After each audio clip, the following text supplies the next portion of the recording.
कुछ बच्चे बार बार एग्जिट हो रहे हैं, इसका मतलब उनके नेटवर्क में प्रॉब्लम है।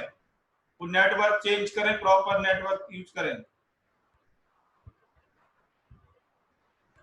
या तो मैं मीटिंग लॉक करूं, ये बार बार डिस्टरबेंस हो रहा है।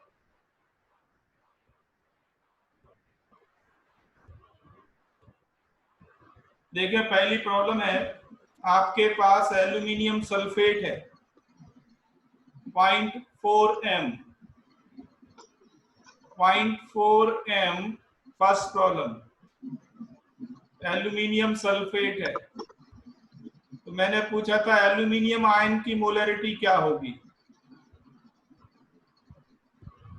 Molarity of aluminium ion,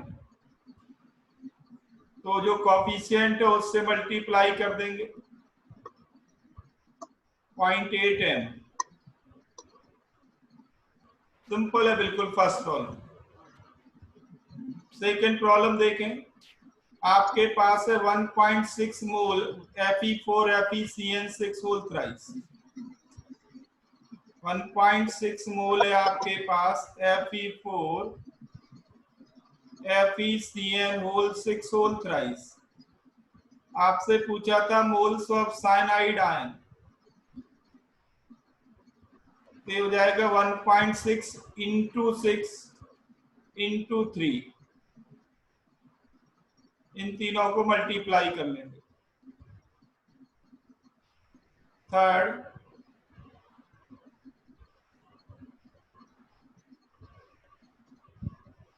problem थी 2a plus 3b plus c। 2a plus 3b plus c, इससे बना d। 2a plus 3b plus c, इससे बना 4d। और इनके इक्वल मोल्स लिए, सबके इक्वल मोल्स लिए। मान लीजिए सबके a मोल है, इक्वल मोल्स। तो लिमिटिंग रिएजेंट कैसे बताते हैं, इन मोल्स में कॉफिशिएंट से डिवाइड कर दो, a/2 a/3 a/1। इनके कॉफिशिएंट से डिवाइड कर दो, स्मॉलेस्ट वैल्यू होगी a/3। तो b लिमिटिंग रिएजेंट हो गया, b लिमिटिंग रिएजेंट हो गया। ये है प्रॉब्लम नंबर 3। प्रॉब्लम नंबर 4 देखें, equal amounts of CO and O2 react according to reaction, twice CO plus O2 giving you 2 CO2. Find the substances present at the end of the reaction. Reaction के and में क्या बचेगा। Fourth problem, तो twice CO plus O2, twice CO2 बन रहा है। मान लो दोनों के A ग्राम है, तो पहले तो मोल निकालो। तो A में 28 से डिवाइड करें मोल आएंगे, यहाँ पे 32 से डिवाइड करें मोल आएंगे, मोल आ गए। फिर इनके कॉफिशिएंट से डिवाइड करो, तो आपको लिमिटिंग रिएजेंट पता लगेगा। ये है लिमिटिंग रिएजेंट, मतलब CO तो पूरा खत्म हो जाएगा, अनरिएक्टेड बचेगा O2 और प्रोड्यूस होगा CO2। तो आफ्टर रिएक्शन आपके पास होगा O2 and CO2। After reaction ये दो केमिकल होंगे, एक तो CO2 और दूसरा O2 अनरिएक्टेड।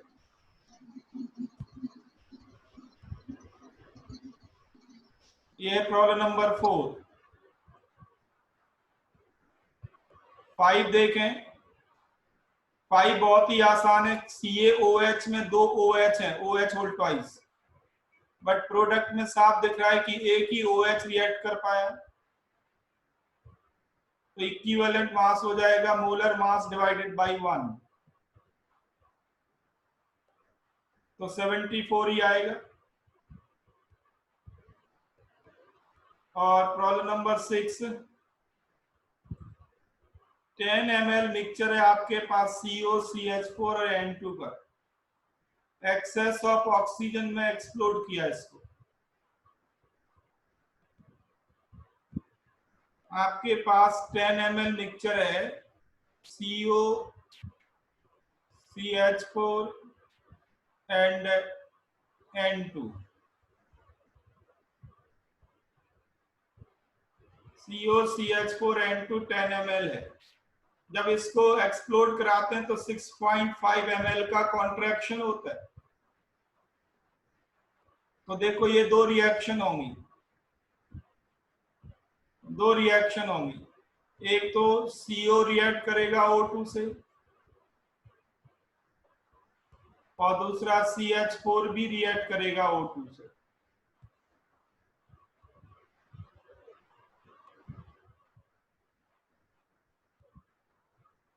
ये बैलेंस रिएक्शन है, ये हो जाएगा ट्वाइस O2।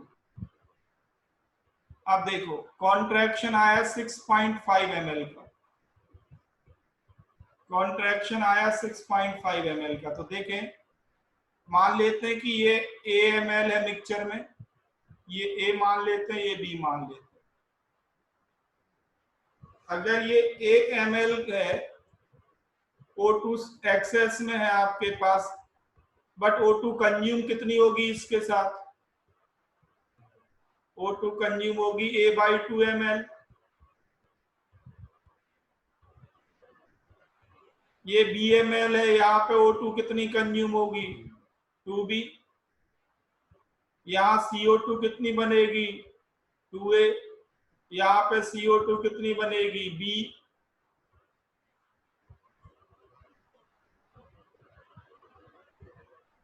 तो कॉन्ट्रैक्शन हुआ, इसका मतलब साफ है कि gases produced, sorry gases consumed minus gases produced equal to 6.5। Consume ज्यादा हो गई, प्रोड्यूस कम हुई, तभी तो इतने का कॉन्ट्रैक्शन आया। कंज्यूम ज्यादा हो गई, 6 प्रोड्यूस कम हुई, इन दोनों का जो डिफरेंस है वो 6.5 है। कंज्यूम कितनी हुई? कंज्यूम कितनी हुई? तो AMlCO कंज्यूम हुई, BMlCO2 कंज्यूम हुई, ठीक है। A/2 mlO2 कंज्यूम हुई, 2B O2 कंज्यूम हुई। ये तो कंज्यूम्ड है। प्रोड्यूस कितनी हुई? 2A plus B equal to 6.5। एक डाटा तो ये है। दूसरा डाटा है कि अगर KOH के थ्रू पास कर दें तो 7 ml का कॉन्ट्रैक्शन आता है। इसका मतलब है 2A plus B CO2 7 ml है। अब इन दोनों इक्वेशन को सॉल्व करके A और B निकाल लो।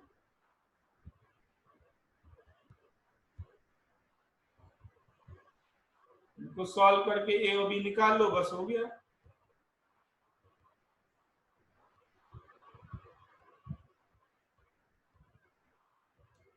करो जल्दी करो, A और B निकालो, कितना आया बताओ।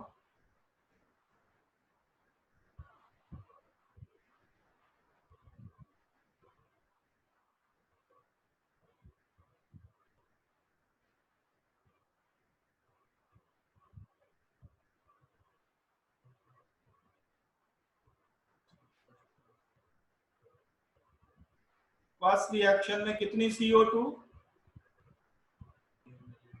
क्यों?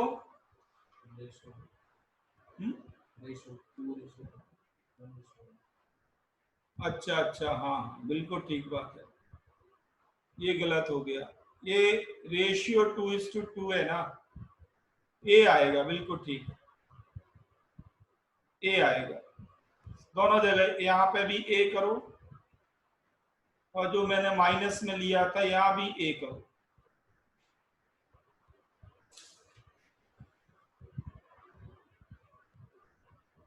मोल रेशियो 1:1 है, बिल्कुल ठीक है।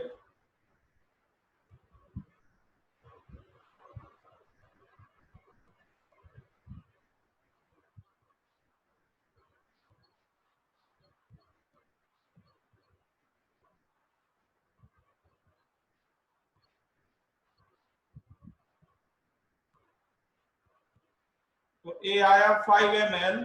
आपसे क्या पूछा गया था प्रॉब्लम में? सीओ, इसका वॉल्यूम बताना था, सीओ का। तो 5 ml मतलब इसका सी ऑप्शन करेक्ट है, थर्ड ऑप्शन।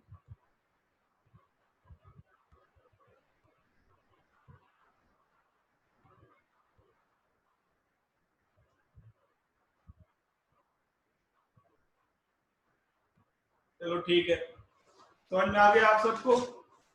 चलो आगे करते हैं, देखो।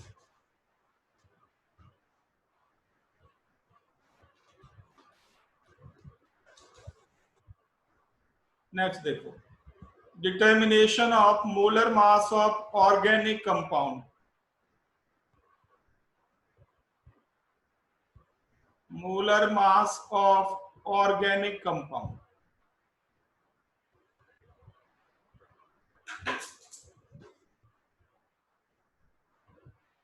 इसको करने के कई मेथड्स हैं, पर मैं केवल वो मेथड्स बता रहा हूं जो आप समझ सकते हैं आसानी से। तो पहला मेथड है इसमें सिल्वर सॉल्ट मेथड। इस पे एक प्रॉब्लम हम कर चुके हैं ऑलरेडी, वर्कबुक में, वर्कशीट में आपको दी थी मैंने। Silver salt method, silver salt method use होता है to find molar mass of organic acid. Organic acid के मोलर मास के लिए हम इसका यूज करते हैं।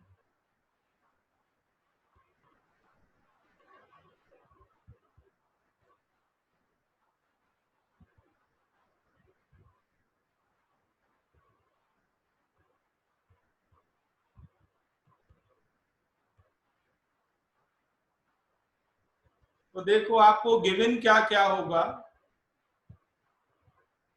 आपको गिवन क्या क्या होगा। आपको ऑर्गेनिक एसिड का फॉर्मूला नहीं देंगे, बट ये देंगे कि इसकी बेसिसिटी आपको दी गई है। मान लीजिए ऑर्गेनिक एसिड की बेसिसिटी n है।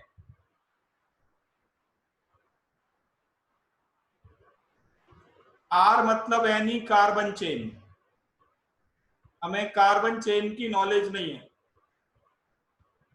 बट COOH ग्रुप होता है ऑर्गेनिक एसिड में। जितने COOH ग्रुप होंगे समझ लीजिए उसकी उतनी ही ज्यादा बेसिसिटी।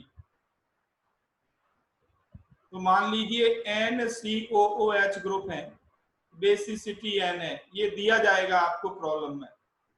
बेसिसिटी क्या है ये पता है आपको, बट कार्बन चेन के बारे में नॉलेज नहीं है।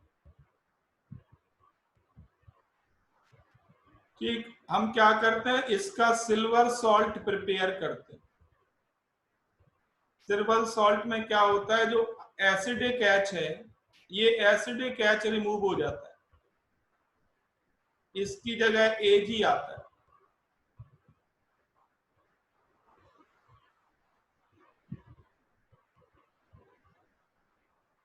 और आपको हीट करते हैं, इसको स्ट्रॉन्ग हीटिंग करते हैं तो मिलता है Ag।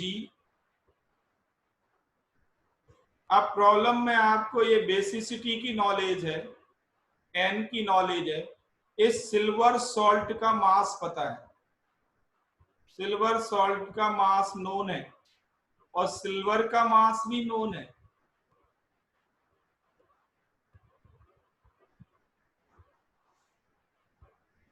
सिल्वर सॉल्ट का मास नोन है, सिल्वर का मास नोन है। मतलब नोन क्या क्या है आपके लिए, A, B, N, ये तीनों डाटा नोन है। ए है सिल्वर सॉल्ट का मास, बी है सिल्वर का मास और एन है बेसिसिटी।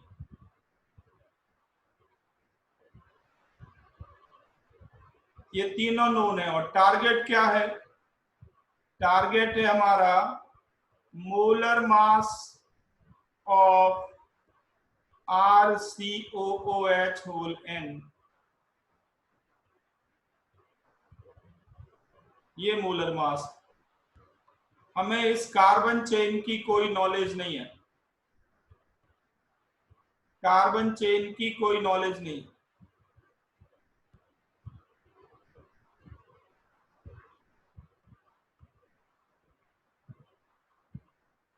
तो क्या करना, बिल्कुल एक लाइन की प्रॉब्लम है। जितने मोल्स Ag के बनेंगे उतने ही मोल्स इस सॉल्ट में Ag के मिलेंगे। तो law of conservation of mass Ag के लिए अप्लाई करो, Ag के लिए। तो मोल्स ऑफ Ag इक्वल कर दो दोनों जगह। तो A ग्राम में Ag के कितने मोल्स होंगे बताओ? तो A अपॉन कैपिटल M, ये M मैंने मान लिया इस सॉल्ट का मोलर मास, सॉल्ट का मोलर मास मान लिया M,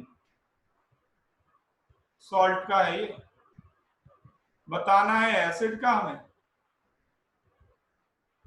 तो ये M से डिवाइड करोगे तो सॉल्ट के मोल्स आएंगे, मल्टीप्लाइड बाय कोफिशिएंट N। तो किसके मोल्स आ गए? Ag के। और प्रोडक्ट में Ag के मोल्स कितने होंगे बताओ? तो B divided by molar mass of Ag 108।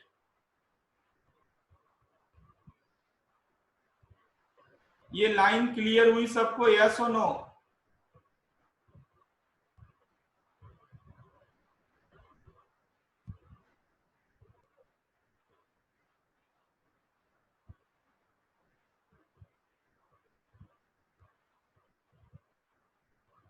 बहुत बढ़िया, बस हो गया, फिर और कुछ नहीं बचा। इसको सॉल्व करके आपको M निकालना है। M हो जाएगा 108 A into N divided by B।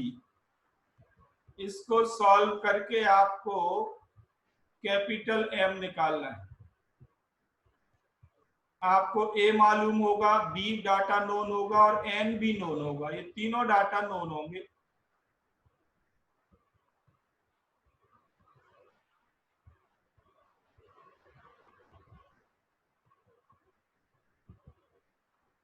ठीक है, आपने सॉल्ट का मोलर मास निकाल लिया, बहुत बढ़िया।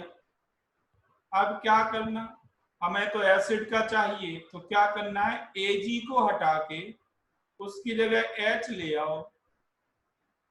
Ag को हटा के मतलब सॉल्ट के मोलर मास में से Ag का मोलर मास तो माइनस करो और H का ऐड करो, वो भी N टाइम्स करके।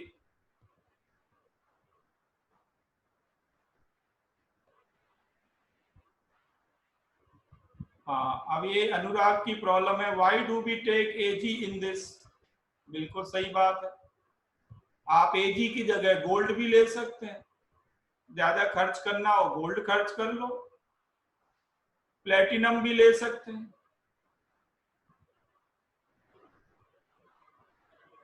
ज्यादा मोलर मास के लेना है ले सकते हैं, कोई भी मेटल ले सकते हैं बेटा, you can take any metal.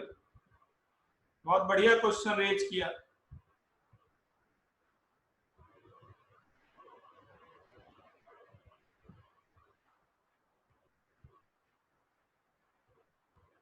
तो यहाँ पे Ag लिया हमने सिंप्लिसिटी के लिए, नॉर्मली रिएक्शंस में Ag कंट्रोल्ड होता है रिएक्शंस में। सोडियम मेटल लोगे तो एक्सप्लोजन हो जाएगा,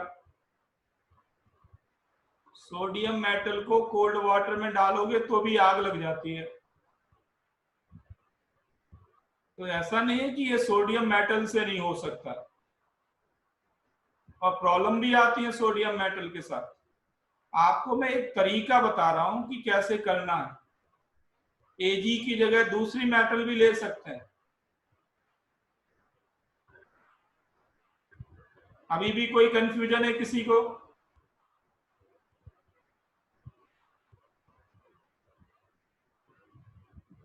चलो देखो आगे। तो यहां से आपने मोलर मास निकाल लिया सॉल्ट का। अब हमें निकालना है मोलर मास ऑफ एसिड। बताओ क्या करेंगे, क्या फॉर्मूला बनेगा मोलर मास ऑफ एसिड के लिए? तो देखो जो मोलर मास सॉल्ट का है इसमें से क्या माइनस करेंगे, 108 टाइम्स n, ये तो माइनस करना, प्लस क्या करना, हाइड्रोजन का एटॉमिक मास होता है 1, तो 1 टाइम्स n, ये प्लस करना, मतलब क्या आ जाएगा, m माइनस 107n। बस ये मोलर मास हो गया एसिड का।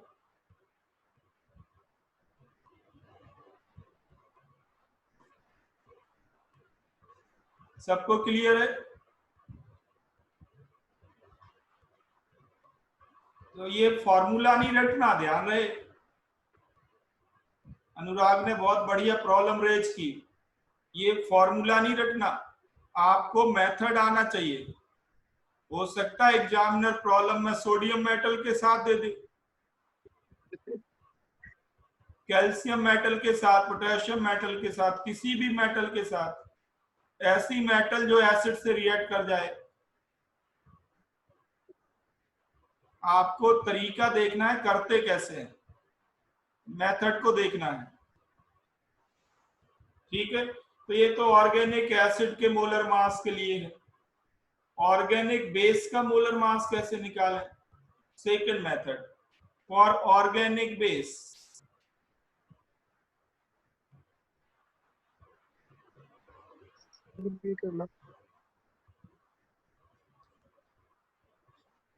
तो इसे कहते हैं chloroplatinic salt method, chloroplatinic salt method.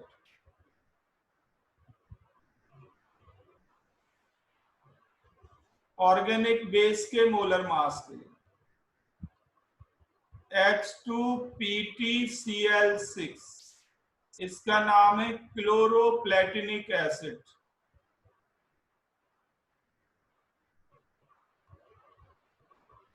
क्लोरोप्लेटिनिक acid. Aryan बेटा क्या रिपीट करना,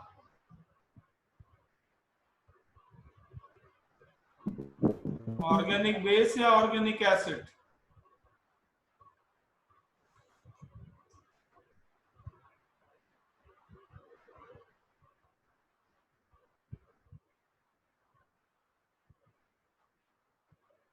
अच्छा देख लो एक बार, कोई भारी बात नहीं है, बिल्कुल सिंपल है। मतलब आपको कौन सी लाइन समझ में नहीं आई ये आप रिपीट करेंगे तो ज्यादा अच्छा है। कौन सी लाइन आपको क्लियर नहीं हुई ये आप बताएं तो ज्यादा अच्छा है। ठीक है बेटा, बहुत ज्यादा सिलेबस होता है, इजी इजी चीजों में टाइम नहीं लगाना ज्यादा। मैंने आपसे कहा कि आपको ऑर्गेनिक एसिड की बेसिसिटी पता होगी, ऑर्गेनिक एसिड की बेसिसिटी आपको पता होगी। एक बार में समझने की आदत डालो बेटा, ज्यादा अच्छा रहेगा। ये जो 9-10 तक की आदत होती है ना बार बार टीचर से सुनने की, वो सक्सेसफुल नहीं बनाती ज्यादा।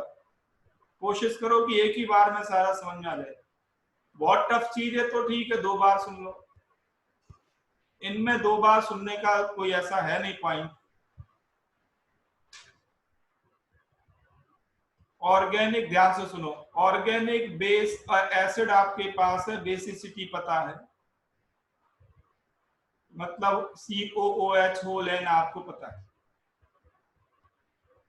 फिर इससे जो सिल्वर सॉल्ट बना उसका मास पता है, और उससे हीट करने पे जो सिल्वर बनेगा उसका मास पता है। आपको प्रॉब्लम में 3 डाटा नोन होंगे, एसिड की बेसिसिटी, सॉल्ट का मास और सिल्वर का मास, सिल्वर सॉल्ट का मास और सिल्वर का मास, ये 3 डाटा नोन होंगे। हमें मोलर मास बताना है इस एसिड का, एसिड का मोलर मास बताना है। बिल्कुल सिंपल है। हमें मालूम है कि इस सॉल्ट में जो सिल्वर है वो पूरा का पूरा 20 ग्राम इधर बना, तो सिल्वर के मोल्स बराबर कर दिए। Law of conservation of mass, apply किया सिल्वर पे,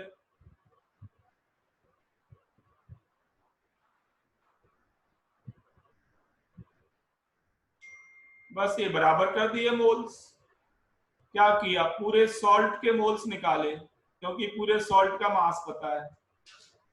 तो मास बाई मोलर मास, ये पूरे सॉल्ट के मोल्स हो गए, उसमें n से मल्टीप्लाई कर दिया, Ag के मोल्स आ गए। और प्रोडक्ट में तो अकेला Ag ही है, तो Bf बाई 108, तो आपको मिल गए मोल्स Ag के प्रोडक्ट में।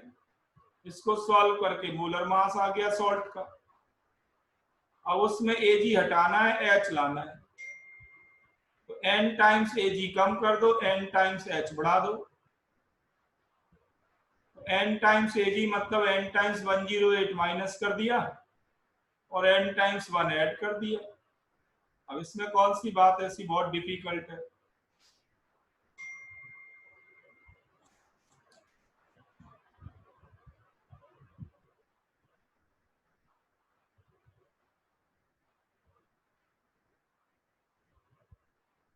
आ गया समझ में सबको?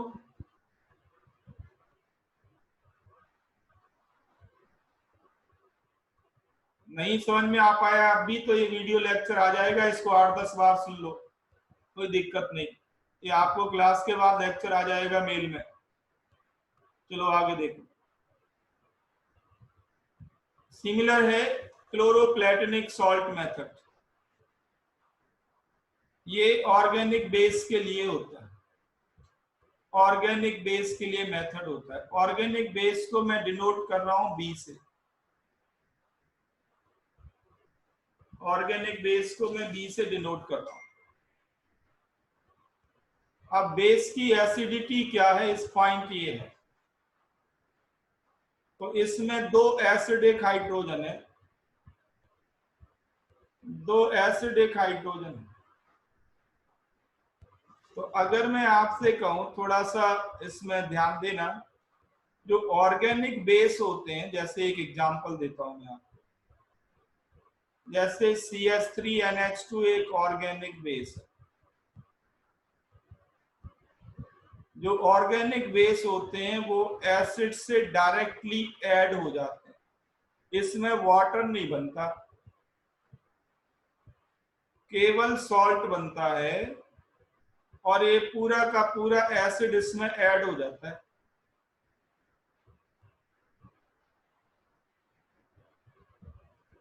ठीक है, तो ये ऑर्गेनिक बेस है और इसकी एसिडिटी 1 है। 1 मोल H प्लस से रिएक्ट करे तो एसिडिटी 1, 2 मोल H प्लस से रिएक्ट कर जाए तो फिर इसकी एसिडिटी 2 होगी। तो ये रिएक्शन अभी आप चाहें तो लिख लें, बेस सीधे सीधे एसिड से ऐड हो जाता है, इसको कहते हैं एडक्ट। एडक्ट मतलब एडिशन प्रोडक्ट, वाटर नहीं बनता।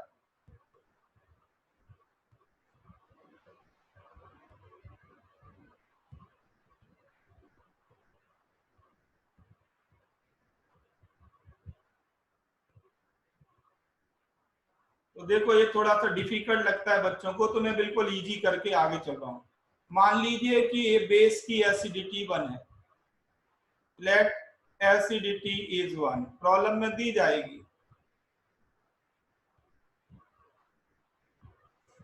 एसिडिटी 1 मान ली, इसका मतलब है कि बेस के 2 मोल रिएक्ट करेंगे,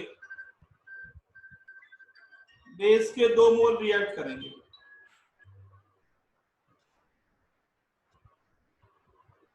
क्यों 2 मोल रिएक्ट करेंगे बेस के, बताओ कौन बताएगा? अगर बेस की एसिडिटी 1 है तो 2 मोल क्यों रिएक्ट करेंगे?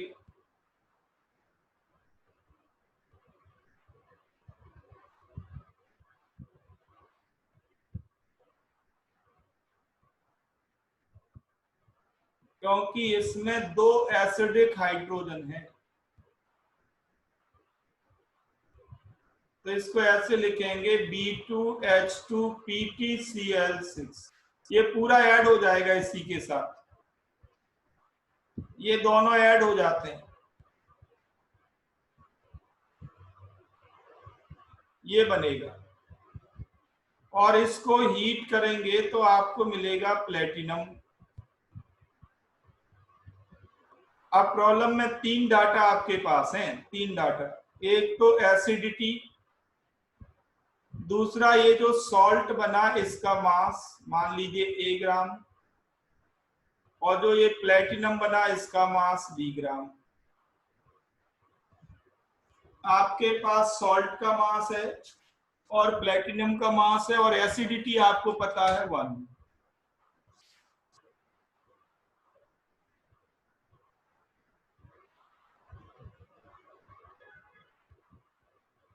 ठीक है, क्या आप बेस का मोलर मास निकाल सकते हैं? प्लेटिनम का एटॉमिक मास आपको नोन होगा।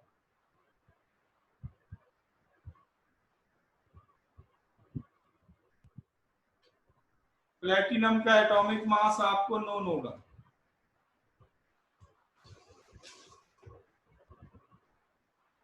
मैं बता देता हूं प्लेटिनम का एटॉमिक मास कितना है।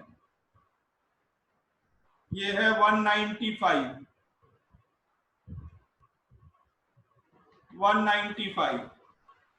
जल्दी करो, ट्राई करना चाहते हो या बताओ मैं पूरा आंसर?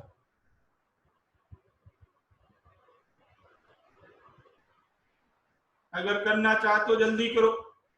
इसका एटॉमिक मास 195। बिल्कुल वैसे ही करना जैसे अभी सिल्वर सॉल्ट मेथड किया था, बिल्कुल कॉपी कर देना। जल्दी करो।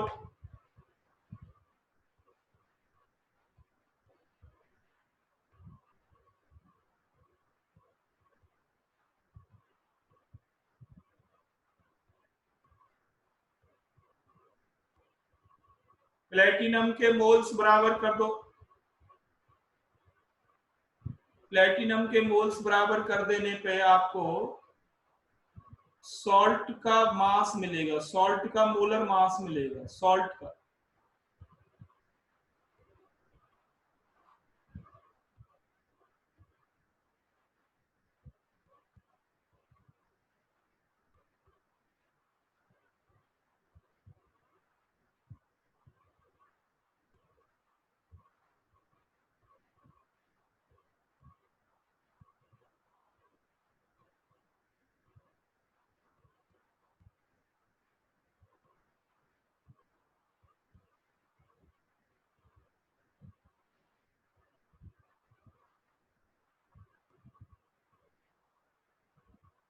बिल्कुल सिंपल है। ये हो जाएगा A by molar mass of salt equal to B by 195। तो सॉल्ट का मोलर मास आ गया आपके पास 195 A अपॉन B। बिल्कुल ठीक है। अब आपको बेस का चाहिए तो क्या करना पड़ेगा, ध्यान देना। H2PtCl6 को माइनस करो। इस M में से क्या माइनस करो? M में से H2PtCl6 माइनस करो, तो जो बचेगा इसका मोलर मास माइनस करो, तो जो बचेगा वो B2 का मोलर मास बचेगा, B2। पर आपको तो चाहिए B का मोलर मास, तो क्या करेंगे? 2 से डिवाइड कर देंगे। 2 से डिवाइड कर देंगे। तो पहले तो M में से माइनस करो H2PtCl6। H2PtCl6 कितना आ रहा है? वैभव ने लिखा 410। ये 410 आ रहा है सबका।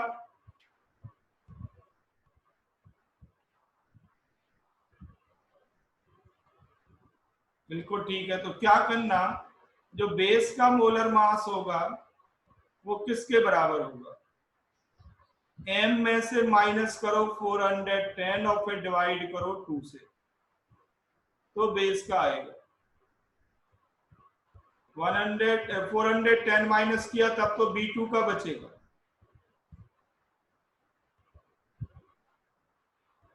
तरीका समझ में आ गया आप सबको? यस और नो?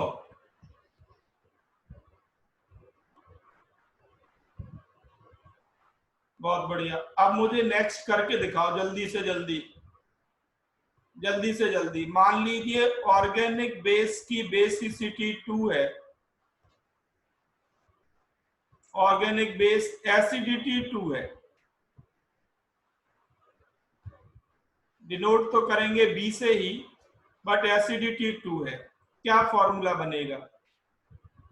सेम डाटा नोन है आपके पास, सॉल्ट का मास, प्लेटिनम का मास।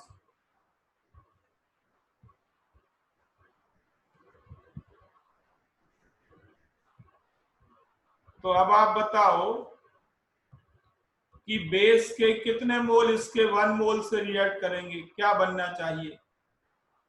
अब इसकी एसिडिटी 2 है, तो क्या इसके 2 मोल लेने पड़ेंगे? क्या बेस के 2 मोल लेने पड़ेंगे? आंसर है नो।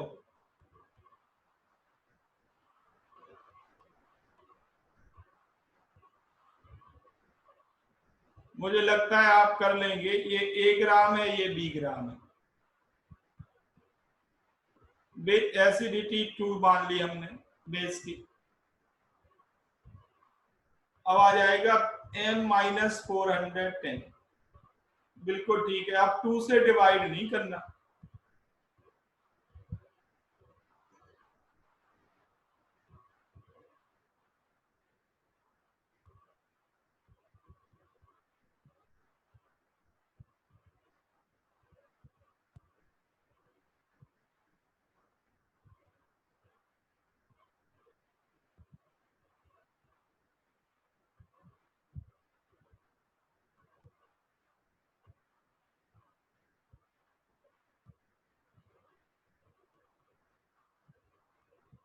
ठीक है। अब आपको मैं जनरल फॉर्मूला पूछ रहा हूं आपसे। मान लीजिए कि इसकी बेसिसिटी n है, acidity sorry, if acidity n है इसकी, तो क्या होगा?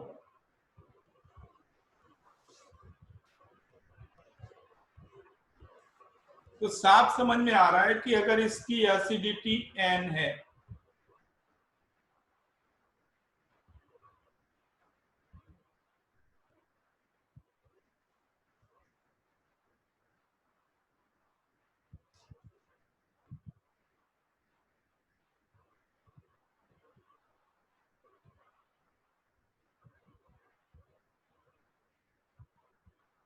M-410/n आएगा।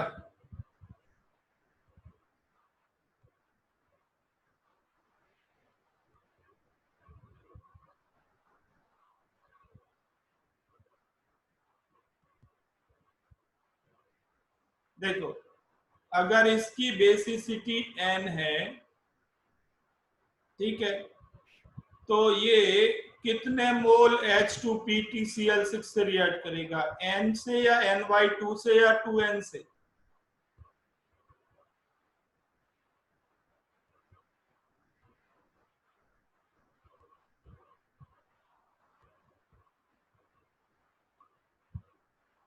ध्यान दो, सिंपल बात को समझो। इसमें 2 एसिडिक H हैं और इसकी बेसिसिटी n है। अगर इसमें एक एसिडिक H होता तो जितने एसिडिटी है बेस की, उतने ही इसके मोल लगते। मतलब साफ है कि इसके Ny2 मोल से कंबाइन करेगा ये।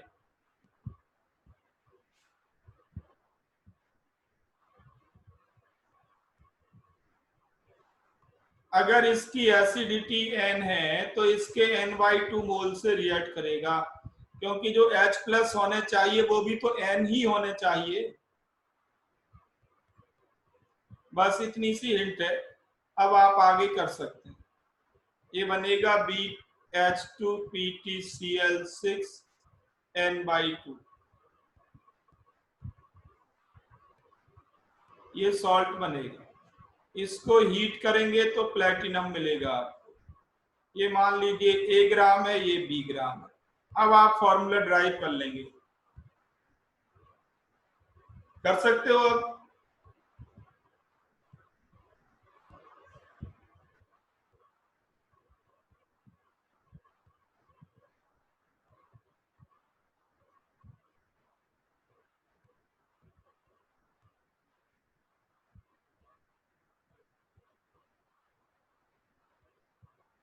आप फॉर्मूला ड्राइव कर सकते हो सारे बच्चे? यस और नो?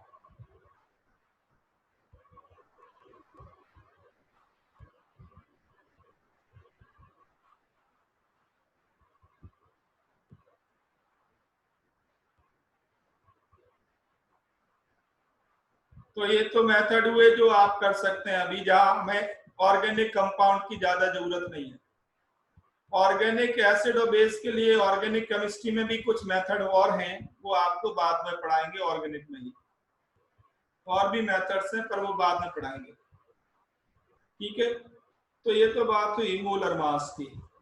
नेक्स्ट लिखो, अब मैं कुछ जनरलाइज बातें करने जा रहा हूं। लिखें, problems based on reaction. Problems based on reaction. अब तक जो कुछ भी पढ़ा आपने, मैं उसको क्लासिफाई कर रहा हूं। उसको करने के दो मेथड हैं। एक मेथड तो कहलाता है moles method. Moles method apply करने के लिए आपको बैलेंस्ड रिएक्शन जानना जरूरी है। Balanced reaction is required. But एक और मेथड है जिसका नाम है इक्विवेलेंट मेथड।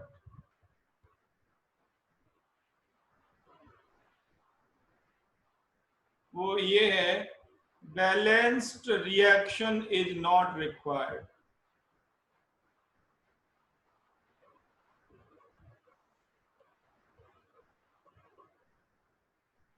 हर एक प्रॉब्लम को दो तरीके से कर सकते हैं।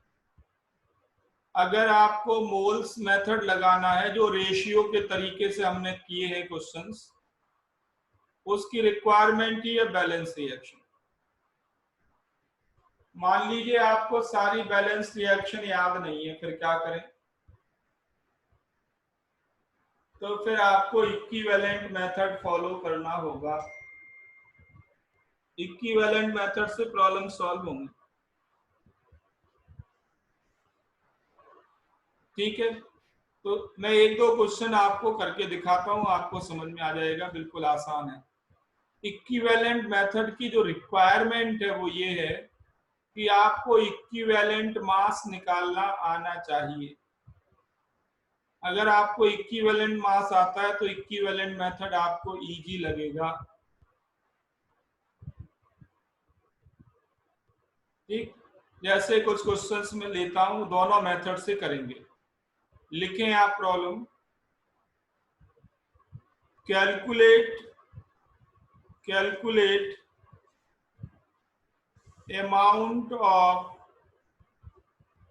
amount of O2 required to burn 50 gram sodium.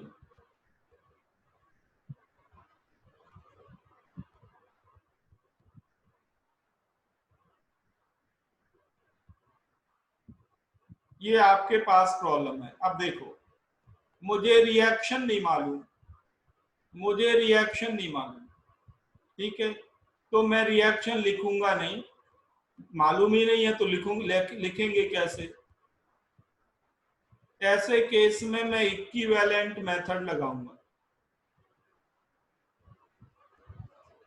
Equivalent method ये कहता है कि number of gram equivalents of sodium will be equal to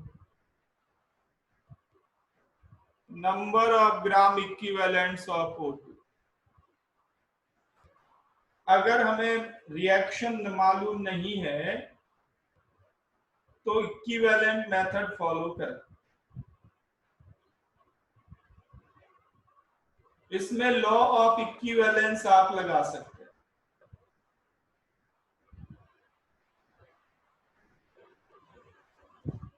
अब ऐसे केस में आपको सोडियम का इक्विवेलेंट मास पता होना चाहिए। तो सोडियम का इक्विवेलेंट मास होता है 23। क्योंकि सोडियम की वैलेंसी 1 होती है, n फैक्टर 1 होगा, इक्विवेलेंट मास आना चाहिए। तो जैसे जैसे पीरियोडिक टेबल आप पढ़ लेंगे, स्ट्रक्चर ऑफ एटम पढ़ लेंगे, तो थोड़ा वैलेंसी का आइडिया लगेगा। बॉन्डिंग पढ़ लेंगे तो वैलेंसी में आप कंफर्टेबल हो जाएंगे। अभी तो मेथड पे ध्यान दें कि आपको वैलेंसी मान लीजिए पता है सोडियम की 1 होती है, तो इक्विवेलेंट मास आएगा 23/1 मीन्स 23।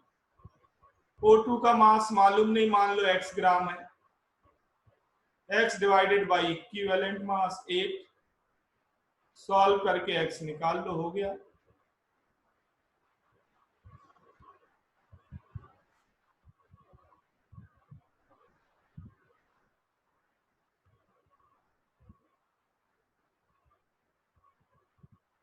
सॉल्व करके x निकाल लो।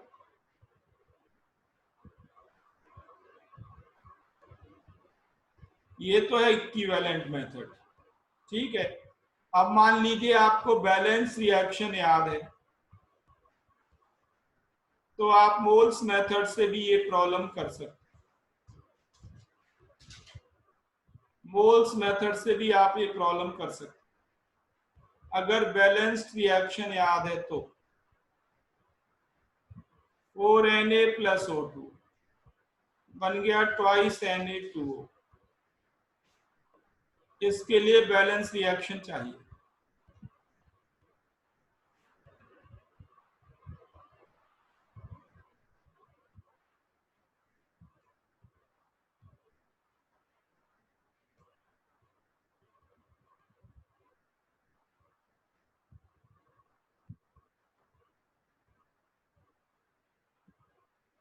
हाँ देखो, आशीष ने बहुत बढ़िया प्रॉब्लम रेज की। बेटा ये सब बातें मैं आपको इक्विवेलेंट मास में बता चुका हूँ। जब मैंने इक्विवेलेंट मास पढ़ाया था उस वक्त आपको बताया था। वो ये है इक्विवेलेंट मास में कि जब भी ऑक्सीजन की रिएक्शंस हो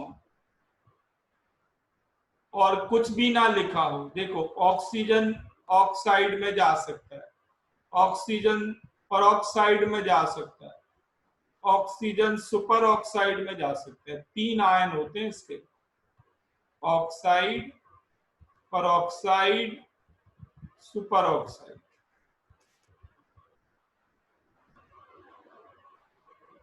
ये मैं इक्विवेलेंट मास में डिटेल डिस्कस कर चुका हूं। जब आपको प्रॉब्लम में ये ना दिया जाए कि परऑक्साइड बना या सुपर ऑक्साइड बना, तो आपको बाय डिफॉल्ट ऑक्साइड मानना होता है। मेजॉरिटी प्लेसेस पे ऑक्साइड ही बनता है। जब भी परऑक्साइड बनना होगा या सुपर ऑक्साइड, तो आपको प्रॉब्लम में ये लिखा होगा, ये प्रॉब्लम में इंफॉर्मेशन होगी कि क्या बना। बैलेंस रिएक्शन नहीं जाननी, प्रोडक्ट का नाम पता देंगे वो कि ये प्रोडक्ट बना, उससे हमें पता लग जाएगा कि परऑक्साइड है या सुपर ऑक्साइड है, और उसकी हेल्प से हम एन फैक्टर निकालेंगे, इक्विवेलेंट मास निकालेंगे। आशीष बात समझ में आई आपको?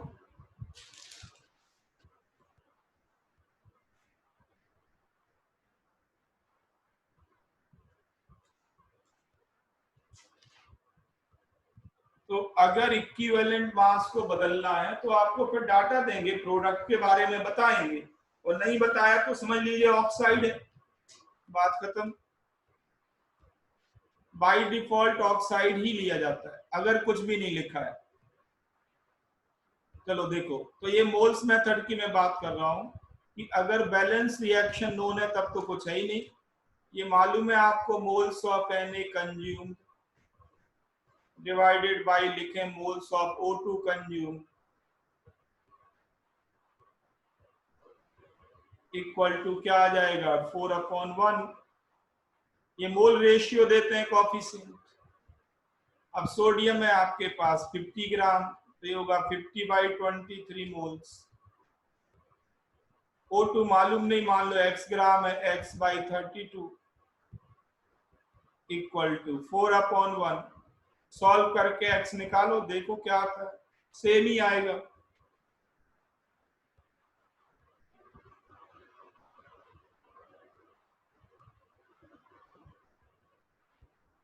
सेम आंसर आएगा। अब थोड़ा सा सोचें, आपकी इजी मेथड कौन सा है, कम टाइम किस में लगेगा?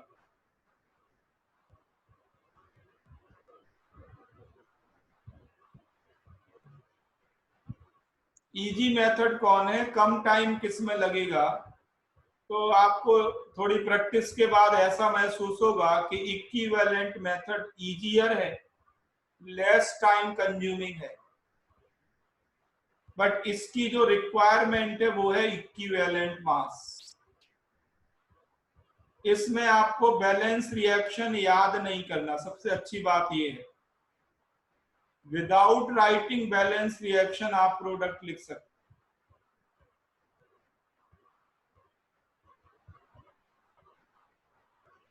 ठीक है, तो ये मैंने एक आइडिया आपको दे दिया। अब मैं अभी आपको ग्रुप में कुछ क्वेश्चंस भेजूंगा, आप उनको इक्विवेलेंट मेथड से करेंगे। एक प्रॉब्लम और बता दूं मैं, फिर इसके बाद आप आसान हो जाएगा उनको करना। एक प्रॉब्लम और लिख लो, मुश्किल से 2-3 मिनट लगेंगे, फिर आपको फ्री करता हूँ। लिखो नेक्स्ट प्रॉब्लम।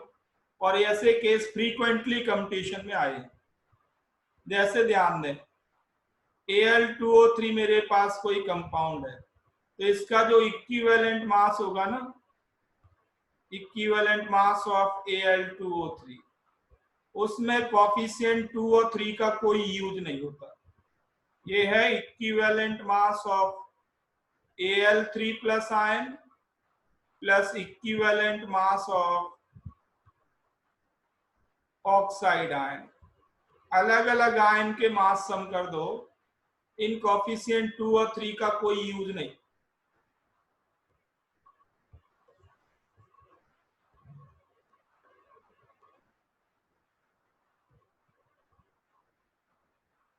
मोलर मास में इनका यूज होता है।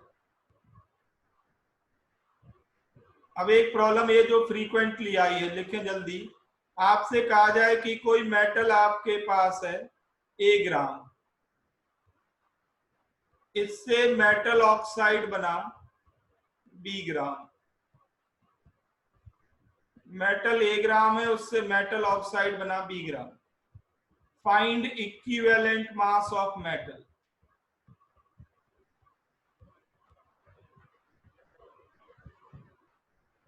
ये फ्रीक्वेंटली प्रॉब्लम आई है कंपटीशंस में। कभी मेटल ऑक्साइड बनाते हैं, कभी मेटल क्लोराइड बनाते हैं, कभी मेटल सल्फाइड बनाते हैं, यही आता रहता है।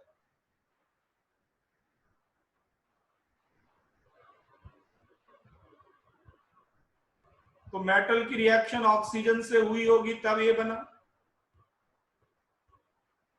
Metal oxide. तो बस एक लाइन लिखनी है, एक लाइन लिखनी है आंसर में, वो है gram equivalents of metal equal to gram equivalents of oxygen. Metal के ग्राम इक्विवेलेंट कितने हो जाएंगे? तो मास बाई इक्विवेलेंट मास मालूम नहीं। ऑक्सीजन के ग्राम इक्विवेलेंट कितने होंगे? A minus b by 8। कैसे मालूम? तो मेटल का मास A ग्राम है, मेटल ऑक्साइड B ग्राम है। गलत कर दिया, B माइनस है, सॉरी B माइनस है। मेटल ऑक्साइड में से मेटल माइनस कर दो, मेटल ऑक्साइड में से मेटल माइनस कर दो तो ऑक्सीजन बचेगी। और यहाँ साफ साफ लिखा है ऑक्साइड, मतलब n फैक्टर 2 लेना।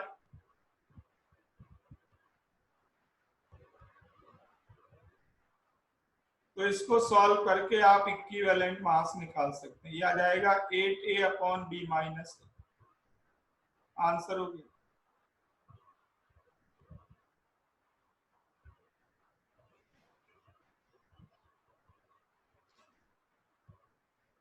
आप ऐसे भी कर सकते थे, एक और ऐसे भी कर सकते थे, gram equivalent of metal equal to gram equivalent of metal oxide. सीधे मेटल ऑक्साइड लिख सकते थे मेटल की जगह, ऑक्सीजन की जगह। तो हो जाएगा A upon e equal to B upon E plus 8। भाई मेटल ऑक्साइड का मास B ग्राम, और मेटल ऑक्साइड का इक्विवेलेंट मास कितना, तो metal plus oxide E+8, solve करके E निकाल लो, यही आएगा।